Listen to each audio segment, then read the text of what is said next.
Isang pinagpalang araw mga kagaya. Ayan.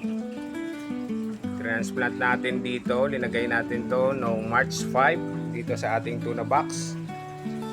Ngayon ay March 27. So 22 days.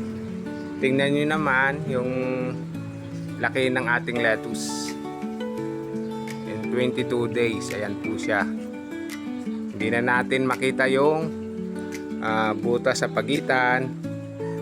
Ayan, ang lalaki na nila.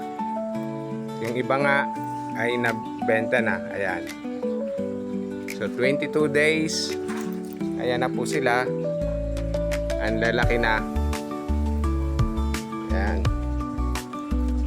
Tingnan nyo po mga kagaya.